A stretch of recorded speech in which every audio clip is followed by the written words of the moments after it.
মুখ্যমন্ত্রী, আমার থানার ব্লকের বিধায়ক সাহেব, আমার 7টা থানার এমপি সাহেব, আমার অঞ্চল অফিসের প্রধান, আমার গ্রামের সদস্য আমাদের দায় ঘায় বিপদের সম্মুখে দাঁড়িয়ে আমাদের বিপদ দায় ঘায় মুসিবতকে দূর করে দিয়ে তারা আল্লাহর কাছে ভালোর জন্য সান্ত্বনা কামনা করছে। নাকি ভাই?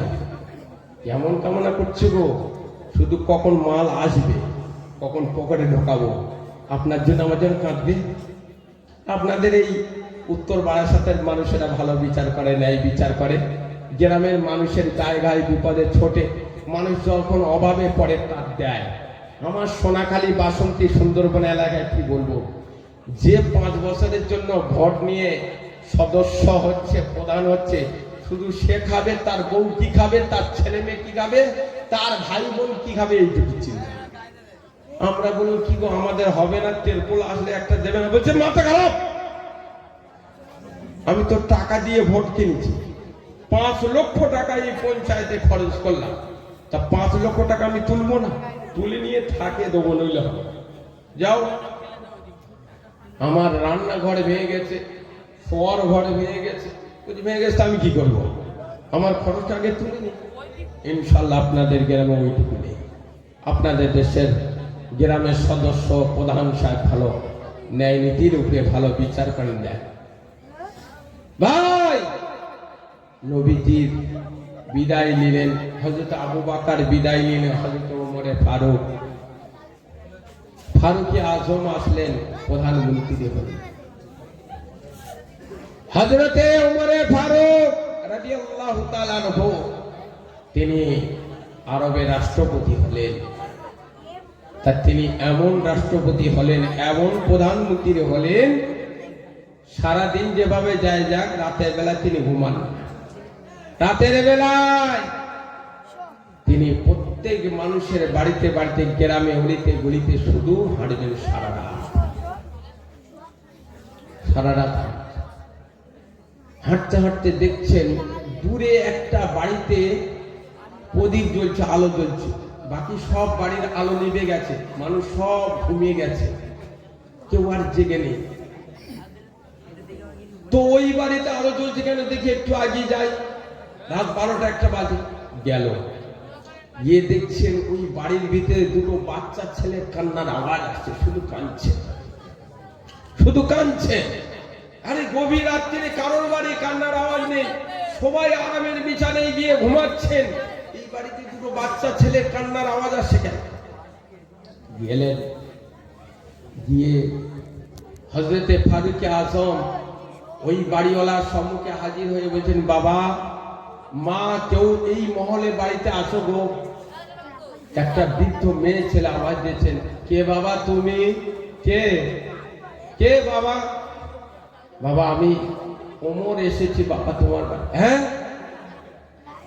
মদিনার, মক্কা শরীফে, সৌদি আরবের রাষ্ট্রপতি আপনি, প্রধানমন্ত্রী আমার বাড়িতে কেন বাবা এই রাতের বেলা? মা, একটু সামনে এসে দেখা করো। মা পর্দা দিয়ে আসলে, পর্দা কি হচ্ছে বাবা? কি হচ্ছে প্রধানমন্ত্রীর সাথে? আমার মা জননী আমার, আপনার বাড়িতে প্রদীপ জ্বলে, বাকি আপনার গ্রামে কারোর বাড়িতে আর আলো জ্বলে না। আমার কারোর বাড়িতে কোনো কান্নার আওয়াজ পাওয়া যায় না। ও বৃদ্ধ জননী মা, আপনার বাড়িতে দুটো বাচ্চা ছেলের কান্নার আওয়াজ কেন শোনা যায়? ওই সময় মা জননী কেঁদে কেঁদে বলছেন, বাবা, ও বাবা, মদিনার রাষ্ট্রপতি, প্রধানমন্ত্রী হযরতে ওমর ফারুক, শুনে রেখে দাও, জেনে রেখে দাও, একদিন নয়, 2 দিন নয়, 3 দিন 3টে রাত পার হয়ে গেছে, আমার ঘরেতে চাল নাই, আটা নাই, খাদ্য বলে কিছু নাই, না খাওয়ার অভাবে, ক্ষুধার যন্ত্রণায় আমার ছেলেরা কাঁদছে। আমি বলি, বাবা, তোদের আব্বা বাণিজ্যই গিয়েছে বাবা, ঘরে আসতে দে বাবা, তোরা একটু সবর কর, ধৈর্য ধর, ছেলেরা ক্ষুধার যন্ত্রণা সবর করতে পারে না, এই জন্য করে কাঁদে। আমি তাই বাবা ওই হাঁড়িতে পানি দিয়ে ওই উনানের উপরে দিয়ে আগুন জ্বালাই বাবা, উনানটা জ্বালিয়ে দিই। আর ছেলেদের বলি, বাবারা ছেলেরা তোরা একটু শান্ত হ, কাঁদবি না ছেলেরা, তোদের জন্য আমি একটু ভাত রান্না করছি গো, এই ভাত রান্না হয়ে গেলে তোদের খাবো। ছেলেরা শোনে না, ক্ষুধার যন্ত্রণা কাঁদে। আমার ওই হাঁড়িতে একটু পানি আছে, নাই চাল নাই গম নাই, ভাত হয় না। হযরত ওমরে ফারুক আর শুনলো না বাবা, দৌড়ি ছুটে চলে গেল। দৌড়ি ছুটে চলে গিয়ে বাইতুল ফান্ড, যেমন আমাদের ভারতবর্ষের মধ্যে জিএসটি টাকা আদায় করছে, আপনার কাছে যে কিছু টাকা পয়সা আদায় করছে, নিয়ে একটা ফান্ড তৈরি করছে, তার থেকে ইন্দিরা আবাসের ঘর, তার থেকে আপনার খাদ্য সুরক্ষার কার্ডে চাল গম দিচ্ছে, আটা দিচ্ছে। এইভাবে আল্লাহর নবীর সাহাবা হযরত ওমর ফারুক দৌড়ে গিয়ে বাইতুল ফান্ড থেকে বাবা এক বস্তা আটা মদিনার মানুষকে ডেকে নিয়ে বলছে, বাবা আমার মাথায় তুলে দাও, অমুক বাড়িতে দিতে যাব। ওই সময় মদিনার মানুষেরা বলছেন, হুজুর আপনি মাথায় নেবেন না, আটার বস্তা চালের বস্তাটা আমার মাথায় দেন, নিয়ে যাব। আল্লাহ নবীর সাহাবী বলে,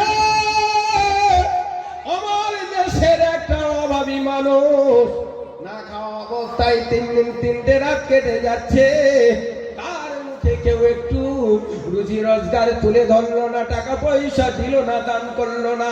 কিয়ামতের কঠিন মুসিবতের দিনে আল্লাহ পাক যখন হিসাব চাইবে, এ মদিনার প্রধানমন্ত্রী ওমর ফারুক, তোর দেশে তোর গ্রামে একটা মানুষ কেন অভাবে ছিল, খাওয়া দাওয়া কেন হয়নি, খোঁজ খবর নেইনি, তাই বাবা আমার মাথায় তুলে দাও, আটার বস্তা আমি নিজে মাথায় করে বয়ে নিয়ে যাব। আরে আরবের প্রধানমন্ত্রী রাষ্ট্রপতি মাথায় করে চালের বস্তা আটার বস্তা মাথায় করে নিয়ে বাবা ওই বাড়িতে পৌঁছে গেল। ওই বাড়িতে পরিপূর্ণভাবে দিয়ে বাকি আটার বস্তাগুলো চালের বস্তাগুলো গ্রামের মানুষকে ডেকে ডেকে বাড়িতে বাড়িতে দান করেন। জোরে বলুন সুবহানাল্লাহ। কেমন ন্যায় বিচার করেছিলেন, কেমন দাতা ছিলেন, আমি আপনি কেমন দাতা তার পরীক্ষা নেব আজকে ইনশাআল্লাহ। একটু পরীক্ষা দেবেন তো আল্লাহর কাছে। কি বাপ, এই পরীক্ষা দিতে আপনাদের কষ্ট হবে? এই জান থাকতে কম করবে কেন? যতক্ষণ ক্ষমতা আছে ততক্ষণ আমরা পরীক্ষা দিতেই থাকবো। পরীক্ষা না দিতে পারি মৃত্যু হবে, মৃত্যু যদি হয় শহীদে মরণ হবে। এই প্যালেস্টাইনের জমিনে গাজা শহরে হাজার মানুষ মরেছে, হাজার মানুষকে শহীদ করেছেন। ইউটিউব চ্যানেল দেখেন তো, কম বেশি 21,000 পার হয়ে গেছে, শহীদ বরণ করেছে। কয়েক লাখ অসুস্থ অবস্থা। কি বলবো, টাইম কম, কখন আর সে অবস্থা করব। নবীর জামানায় যুদ্ধ হয়েছিল, আর এখন জামানায় যুদ্ধ করছে। বুঝতে পেরেছো? বাবা একটু বসো, আর বেশি শোনে, একটু বসো বাবা, একটু বসো। এবার ছেড়ে দেবো, আর তোমাদের কষ্ট দেবো। হ্যাঁ বাবা, এবার আমি ছেড়ে দেবো, আমি যতক্ষণ আছি তোমরা ততক্ষণ থাকো। বাবা একটু বসে থাকবে তো? সবাই মিলে একটু আল্লাহকে সাক্ষী রেখে বলি বাবা, একটু হাত তোলেন তো আল্লাহর কাছে। নারায়ে তাকবীর। হ্যাঁ বাবা, আল্লাহকে সাক্ষী রাখার জন্য হাতটা তুলবেন। আর আরেকবার তো না, আল্লাহকে খুশি হয়। নারায়ে তাকবীর।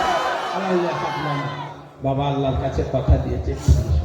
হ্যাঁ, আর বেশি সবদিকে হাত উঠেছি তো বাবা, আমি তো এই লোক তো বাবা, এটি দেখিনি। সবাই আল্লাহর কাছে সাক্ষী নেন, আল্লাহর কাছে সাক্ষী দেন। এই হাত কিয়ামতের মাঠে গিয়ে আপনার জবানটাকে আল্লাহ বন্ধ করে দেবে। কিয়ামতের মাঠে আপনার এই হাতটার জবান খুলে দেবে। এই হাতটাকে জিজ্ঞাসা, এই হাত কোথায় গিয়েছিলিস, হাত তুলেছিলিস? এই হাত ওর নিজের জীবনের যে ভালো আমলগুলো বলে দে, আর মন্দ আমলগুলো বলে দে। আপনার জবান আর বলবে না, আপনার মুখ বলবে না, আপনার দুই ছোট মাঝখানে সব আপনার হাত বলে দেবে আপনার কি কর্ম। বুঝতে পারছেন? আমার ভাইরা বাবাজিরা, আমরা এখানে এসেছি আল্লাহকে খুশি করার জন্য, আল্লাহর জন্য জান দিতে রাজি, নাকি বাপ? নবীর জন্য জান দিতে রাজি, কিন্তু আমরা পিছনে হটবো না। তবে বাপ একটা দাবি আপনাদের কাছে করব, একটা দাবি আপনাদের কাছে, মদিনার রাষ্ট্রপতি ছিলেন ওমরে ফারুক, আপনার ঘরের আপনি রাষ্ট্রপতি। এই এই বাবা ছেলে, কি হয়েছে তোদের? যাবো আমি? আমি যাবো? ডান নামে ঠান্ডা করে দেবো এক্ষুনি। আমি কারোর দিকে ডর করি, যে আমার জলসে উৎপাত করবে আমি তার নিস্তব্ধ করে দেবো, মেয়ের একদিন ঠান্ডা করে দেবো। চপ চুপ কর বস, আমার দিকে আনারুড়ি ঘর চুপ কর বস। আমার গ্রামের সত্যি কসম খোদার বলছি, আমার গ্রামের ওই ভাইটা ও আমার বংশের ভাই নয়, আমার রক্ত নয়। ওকে জিজ্ঞাসা করো, রফিকুল ইসলাম যখন গ্রামে হেঁটে যাবে তখন ছেলেরা সব ভয়তে সব পিছনে হয়, সব ছুটে পড়া, কেউ সামনে দাঁড়ায় কথা বলবে না। আর মাদ্রাসা গেলে এত আগুন হয়, ঠান্ডা হয়ে থাকে। হ্যাঁ তোমরা কারা সব? আমার গরম দেখতে পাওনি তো? আমি ঠান্ডা হয়ে আছি না? গরম যখন বার করে দেবো না, এই দেখি গরমে সব খুলে ফেললি, আর এটাও খুলবো, বুঝলে? তোদেরও সব খুলে নেবো এক্ষুনি গিয়ে। চুপ করে বস, এক্ষুনি ছেড়ে দেবো বলছি, বিরিয়ানি তো হবে। এই আলহামদুলিল্লাহ, কি রে বিরিয়ানি? আমি তো এক্ষুনি বিরিয়ানিতে আছি। ছোট বসের বডি করিনি, আমার সুন্দরবনে এতটুকু করে পারে, আজকে তুমি এত বড়, তোদেরও তো হবে অন্য। আমি খেয়ে পারিনি, সব হবে, কেউ যাবি না বা ও কাপড় নেবে সামনে, এই তো ছেড়ে বা একটুখানি আল্লাহর কাছে পরীক্ষা দেয়। নবীর জামানায় নবী বললেন যে তোমরা দুনিয়ার জমিনে গিয়ে ভালো কাজগুলো করে আসবে, মন্দ কাজগুলো ছেড়ে দেবে। তাই ওমরে ফারুক দান করলো, মানুষের ভুকার যন্ত্রণা কষ্টকে দূর করলো। তা আমাদের গ্রামে একটা ভুকার যন্ত্রণা আছে, কষ্ট আছে, কি জানেন? গত বছর আপনাদের কাছে আমি একটি দাবি করেছিলাম, কিছু আপনারা অর্থ কষ্ট করা, শ্রম দেওয়া, কিছু কষ্ট করা পয়সা, হালাল পয়সা, কষ্ট করা পয়সা আপনাদের ঘরে